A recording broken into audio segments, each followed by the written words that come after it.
I am Nick Shell with Family Friendly Daddy Blog with a special guest, Dr. Joshua Straub. Now, what do you do? What makes you you?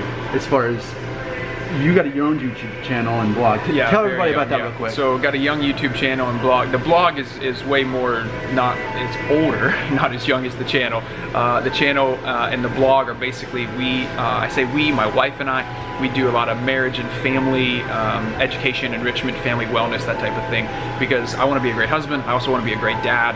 And yeah, I want to raise great kids. And if you have a family who doesn't desire that and want that, and so our heart is to do this together. Our heart is to just be a generation of parents who just have fun in life and raise great kids and do it in a non-shaming way. And so that's what we love.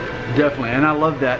That's how I feel too. Like, it's such a judgy culture when it comes to parenting, to not have that shaming aspect. It's almost countercultural to not be shaming and not to be judgmental. So like, I feel the same way as you. That's or to not compare yourself to other parents as well. So our heart is to say, hey, let's lead and lead well in our families and know who we are. So if you want to check out his YouTube channel, I have, it's just simply Joshua Straub. Yeah, Joshua Straub, yeah. S-T-R-A-U-B, by the way. And you're going to see that he's answering a lot of parenting questions that it's almost like people are searching the internet and then they're finding the answers from his videos. And tell me, what do you have your doctorate in again? Counseling. In counseling. Yeah. So, I want to close this video by you, let's test your skills out on me. I get a free session. I don't know if there's any help for you. Oh, yes! I agree. I agree.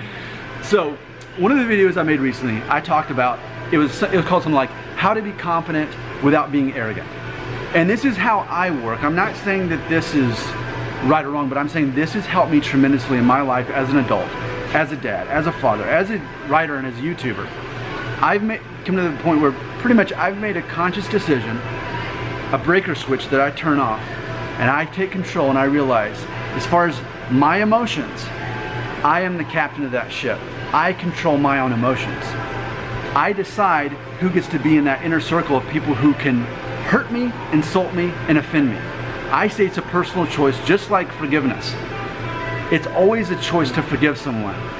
No matter what's been done to you, you can say, well, I could never forgive them for that. But then I'd say, I bet you I could find someone who has had that same thing committed against them and they were able to forgive the person. It is a choice, often a difficult choice.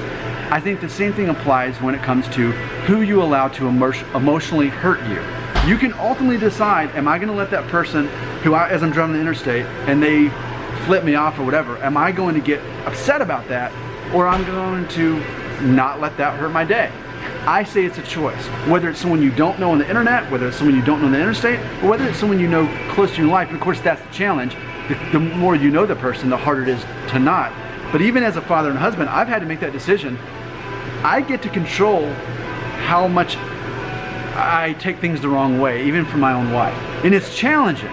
Anyway, I say it's a choice. How do you feel though? You're the professional. No, absolutely, and I think you're I think you're right. Really? I think it's a choice. However, I think it's it's a journey.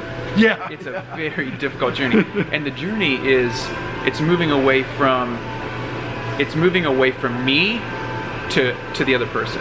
I think there's a shift that we have to make, and I think the reason that so many people are controlled by their emotions are because we're self-centered. So it's about us. So it's about how you made me feel. It's about how you offended me, and we take it as an offense, as opposed to when we begin to be other-centered. Again, this is a journey. I would say that I'm still on. Right. It's looking into the view of the other person. So I think empathy is a big part of this. As we grow in empathy, the more we grow in empathy, the easier it is, I think, to pull that switch. And so from that standpoint of going, okay, that person flipped me off driving down the road. What's going on in that person's world? What caused that reaction? This isn't about me. Or if someone flips out on me, whoa, hold on a second. That's so uncharacteristic for you to say something like that against me, to know there's something else going on in their world. And how can I best serve that person? How can I better serve that individual so that they're not as angry, they're not as so. But when we take that as an offense, and it's easy to do that, this is not an easy thing, but when we take that on as an offense, it becomes about us. We ruminate on it. Then we start to go, especially if we beat ourselves up, we start to go, oh man, what's wrong with me? Maybe I need to change this. There's two types of people, I think, as it relates to this emotional thing. It's either I'm going to internalize this and I'm going to beat myself up and I'm a horrible person, or you're a horrible person, I hate you, I'm never speaking to you again, whatever that looks like, and then we attack, but it's still all about me. Whereas if we can really step outside of ourselves, I think that's where that switch gets to be pulled a little bit easier, because we can go, wait a second, yes, this offended me, but because it offended me, that means there's probably something going on within you, and how can we reconcile it? How can I best serve you? So anyway, I love your answer, not only because it's so intelligent, but also you're backing up my other video. You haven't even seen the video, I don't think. And yet, yeah, I haven't seen it. He's a professional, and he actually basically backed up everything I said in the video. So that makes me feel good that, wow, I've actually, this thing that's working for me is actually backed up by someone who has a doctorate in counseling. Like, I didn't even know you were going to ask me that question today, so yeah, this was made up. So well, let me close by and just finish up with this one part of it too that I mentioned in my video about that. Do you know what identity protective cognition is? Identity protective cognition. It's when you have an idea that's so much a part of you that if anyone says anything that attacks that in any way, that you get on the defense, and you're so much about defending your mindset that anything the other person says only reinforces what you already believe. Yeah. Here's one of my theories about people. I think most people have an identity protective cognition on, but I'm a good person. So it's one thing about not beating yourself up, but a lot of people want to think, but I'm a good person. You can't treat me that way. I'm a good person. And everyone thinks they're a good person, yet they offend each other. And that's the irony, that's the paradox. That's why it is a decision to control who gets to emotionally affect you. That's because you can be sincere, but sincerely wrong. Truly. So you think you're sincere in what our actions are. We know our intentions. We know our intentions, so therefore I'm a good person. That's interesting you say, but I can be sincere in how I'm acting towards somebody, but I could also be sincerely wrong. But don't you think if I were wrong, I'd know it? Yeah. Okay, so thank you so much to Dr. Joshua Straub. Please check out his YouTube channel.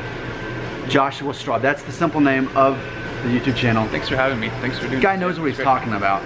Not only because he backed up what I already said, and I'm not a professional, and he is, but seriously. It's not always true. Yeah, check out his channel. Once you Google this guy, like, oh wow, he's a big deal. How'd Nick get him on his channel? Bribed him. I bribed him.